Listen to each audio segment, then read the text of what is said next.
জানাচ্ছি স্বাগতম। আজকে যে বিষয়টি আমি আলোচনা করব, স্ত্রী কিভাবে স্বামীকে তালাক দিবে। তো স্ত্রী স্বামীকে তালাক দেওয়ার নিয়ম, প্রথমত ইসলামী বিধানের মধ্যে কিন্তু স্ত্রীরা স্বামীকে তালাক দিতে পারে না। এই ক্ষেত্রে একটি ভিন্ন নিয়ম আছে।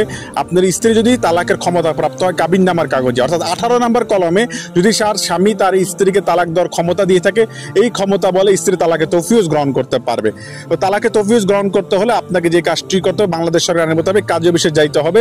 যাওয়ার পরে আপনার কাবিন নামার কাগজটা অবশ্যই সাথে করে নিতে হবে। তারপর আপনি তালাক রেজিস্ট্রেশন করার জন্য আবেদন করবেন। তালাক রেজিস্ট্রেশন করার পরে দুজন সাক্ষী সাথে করে নিয়ে যাবেন।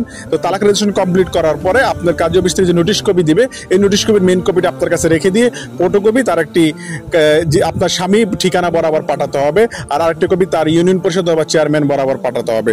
চিঠি পাঠানোর থেকে 3 মাস পর্যন্ত আপনি তালাক ইদ্যুৎকালীন সময় পার করতে হবে।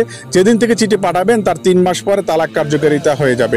তবে কেউ যদি আপনি চিঠি যদি না পাঠান, অনেকে চিঠি না পাঠিয়ে গোপন রাখার চেষ্টা করেন, তবে তালাক হবে না। আপনি 3 মাসের ইদ্যুৎকালীন সময় গণনা করা হবে। যেদিন আপনি চিঠি পাঠাবেন আইন মোতাবেক, সেদিন থেকে আপনার তালাকে 3 মাস গণনা শুরু হবে। তো অনেক ক্ষেত্রে এই কাজ করে থাকে যে অনেকে তালাকের চিঠি না পাঠিয়ে নিজের কাছে রেখে দেন, 3 মাস পরে দেওয়ার চেষ্টা করেন।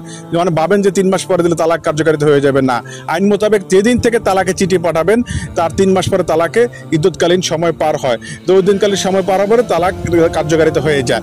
তো কার্যকারিতা হওয়ার পর আপনি কাজী অফিস থেকে তালাকের একটি মূল সার্টিফিকেট কপি আপনার প্রয়োজন আপনি নিতে পারবেন।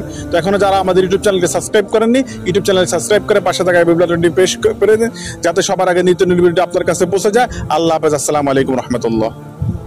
হয়নি এমন এটা সুন্দর না।